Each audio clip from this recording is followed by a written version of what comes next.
Man Channel. নবীকে জিজ্ঞেস করা হলো, নবী সোমবারে কেন আপনি রোজা রাখেন? প্রতি সোমবারে তো কিছু খাইতে দেখি না। বিশ্বনবী বললেন, ফিহি উলিদতু, সোমবারে আমি জন্মগ্রহণ করেছি, তাই রোজার মাধ্যমে আমি আমার বার্থডে পালন করি। আর আমগো বার্থডেতে কেক আছে না নাই? হ্যাপি বার্থডে টু ইউ আছে না নাই? দুম্মা চলে দুম আছে না নাই? বিশ্বনবীর জন্মদিন পালন করে একটা দল বিরিয়ানি খাওয়ার মাধ্যমে আছে না নাই? বিশ্বনবীর জন্মদিন সাহাবারা পালন করতেন না, বিশ্বনবী নিজেও পালন করতেন না। শুধু যখন জিজ্ঞেস করা হলো কেন রোজা রাখেন, বিশ্বনবী বলেন, যেহেতু জন্মেছি, এই জন্মটা আল্লাহ আমার না দিলেও পারতেন, জন্মের শুকরিয়া স্বরূপ আমি রোজা রাখি। সুবহানাল্লাহ। এজন্য 12 রবিউল আউয়ালে যদি কিছু পালন করতে চান, খালি রোজা রাখবেন। কিন্তু ওই দিন মিষ্টি আর হালুয়া আছে না নাই? জশ্নে জুলুসে আছে না নাই?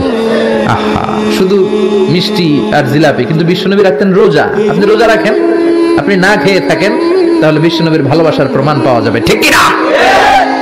চট্টগ্রাম থেকে আমি আসতেছি, এই যে 12 রবিউল আউয়াল, জশ্নে জুলুসে ঈদে মিলাদুন নবী, পুরো চট্টগ্রাম শহর প্যাকআপ, গাড়ি চলে না। এদের যোহর নামাজ কই? এদের আসরের নামাজ কই? এদের ইবাদত কই? কিচ্ছু নাই, শুধু আছে মিছিল আর জিলাপি। আছে না নাই? আছে না নাই? আছে না নাই? এজন্য এই নবী এমন নবী, যে নবীরে বাদ দিলে সিয়াম বোঝা যায় না, এই নবীরে বাদ দিলে হজ বোঝা যায় না।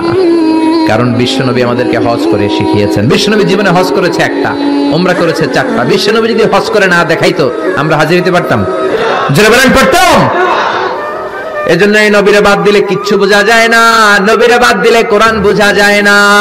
এই জন্য এই নবীরে ভালোবাসা আমাদের অন্তরে আছে না নাই? আর এই নবীরে যারা গালি দেয়, তাদের জন্য আমাদের লাঠি আছে না নাই? আমাদের মিছিল আছে না নাই? আমাদের রক্তচক্ষু আছে না নাই? ময়দানে আমাদের শক্ত অবস্থান আছে না নাই? এজন্য নবীর বিরুদ্ধাচারণ যদি করে, তার সাথে কোনো আপোষ চলবে? আপনি তার বিরুদ্ধে যাবেন, বিবৃতিতে যাবেন, কথা বলবেন, ময়দানে নামবেন, দরকারে হলে রক্ত দিয়ে হলেও নবীর সম্মান বাঁচাবেন, ঠিক না? বিশ্বনবীর গালি দেয়, বিশ্বনবীর বিরুদ্ধে পেজ বানায়, ব্লগে লেখে, বিশ্বনবীর পারিবারিক জীবন নিয়ে কথা বলে, এগুলো পিতৃ পরিচয়হীন জারদ সন্তান, এগুলো জাহান্নামের নরকীট, এগুলো মানুষ নামের পশু। চিল্লায় বলেন, ঠিক না? কয়েকটা জায়গায় আমরা বলো দুর্বল। কোরআনরে গালি দিলে আমাদের সহ্য হয় না, নবীরে গালি দিলে সহ্য হয় না। নবীরে গালি দিলে আমাদের কলিজায় আগুন লাগে কি লাগে না? লাগে কি লাগে না? কার কার লাগে? দোহা তুচু করে আল্লাহরে দেখাও।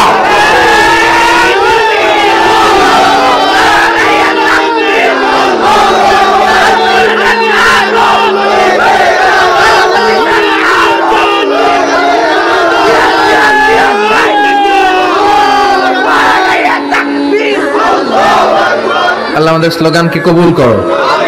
নবীর জন্য যে ভালোবাসা, এই ভালোবাসার কারণে নবীর শাফায়াত আমাদের নসিব করে, পড়ে না আমিন।